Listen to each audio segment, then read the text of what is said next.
Hello, তো আজ আমি আপনাদের দেখাবো নতুন আলু দিয়ে চিকেনের ঝোল। প্রথমে সমস্ত ইনগ্রিডিয়েন্টস আমি রেডি করে নিয়েছি। এখানে মাংসটা ধুয়ে নিয়েছি, আলু ছুলে ভালো করে ধুয়ে নিয়েছি, পেঁয়াজ কেটে নিয়েছি, তারপর এখানে পেস্ট করে রেখেছি আদা রসুন আর কাঁচা লঙ্কার। এখানে গুঁড়ো মশলাগুলো নিয়ে নিয়েছি, এখানে গোটা গরম মশলা নিয়ে নিয়েছি। তারপরে কড়াইটা দিয়ে প্রথমেই আলুগুলো ভালোভাবে ভেজে নেব।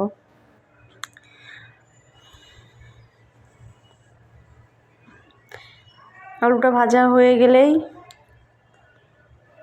উঠিয়ে ওই তেলের মধ্যে হালকা আর একটু তেল অ্যাড করে ওর মধ্যে দিয়ে দেব গোটা গরম মশলা।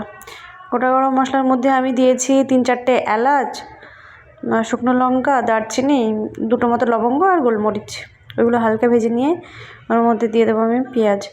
এবার পেঁয়াজটা আমি খুবই একটা বেশি ভাজবো না, মানে ওই আর কি কোনো রকম একটু ভেজে তার মধ্যে আমি পেস্ট করে রাখা মশলাটা দিয়ে দেবো। ওর মধ্যে আছে আদা রসুন কাঁচা লঙ্কা আর একটা পেঁয়াজ দিয়ে পেস্ট করে রেখেছি। আমরা হচ্ছে গুঁড়ো লঙ্কা খাই না, কেননা একটু সমস্যা হয়, তার জন্যই পেস্টটা হচ্ছে এরকম সবুজ কালার হয়ে গেছে। যাই হোক, পেস্টটা দিয়ে এবার হালকা একটু কষিয়ে নেব, খুব একটা কষি না আমি মশলাটা। আমি চিকেন দেওয়ার পরে আস্তে আস্তে যে ডেকে ডেকে কষা হয়, সেটাই আমার মনে হয় একটু বেশি টেস্টি লাগে।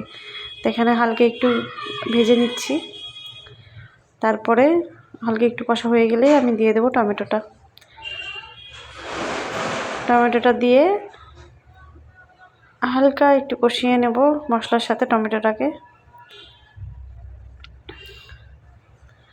একটু কষিয়ে নেওয়ার পরেই আমি এর মধ্যে দিয়ে দেবো চিকেন।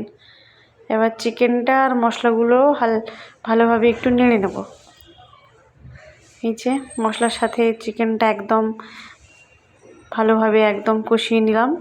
তারপরে দিয়ে দেবো গোটা মশলাগুলো, যেমন গোটা না সরি গুঁড়ো মশলাগুলো দিয়ে দেবো।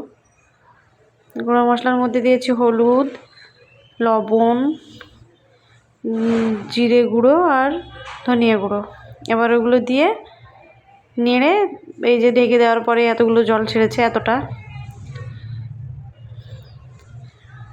জল ছেড়ে দিয়েছে। জল ছাড়া দিই, তারপরে আমি ওর মধ্যে দিয়ে দিলাম আলু, কেননা আলুগুলো গোটা গোটা রেখেছি যেহেতু, সেদ্ধ হতে টাইম লাগবে। তারপরে এরকম করে মাঝে মধ্যে নেড়ে দিচ্ছি ঢেকে রেখে দেখা যাক কতটা কষানো হলো। আবার আমি একটু নেড়ে নেব।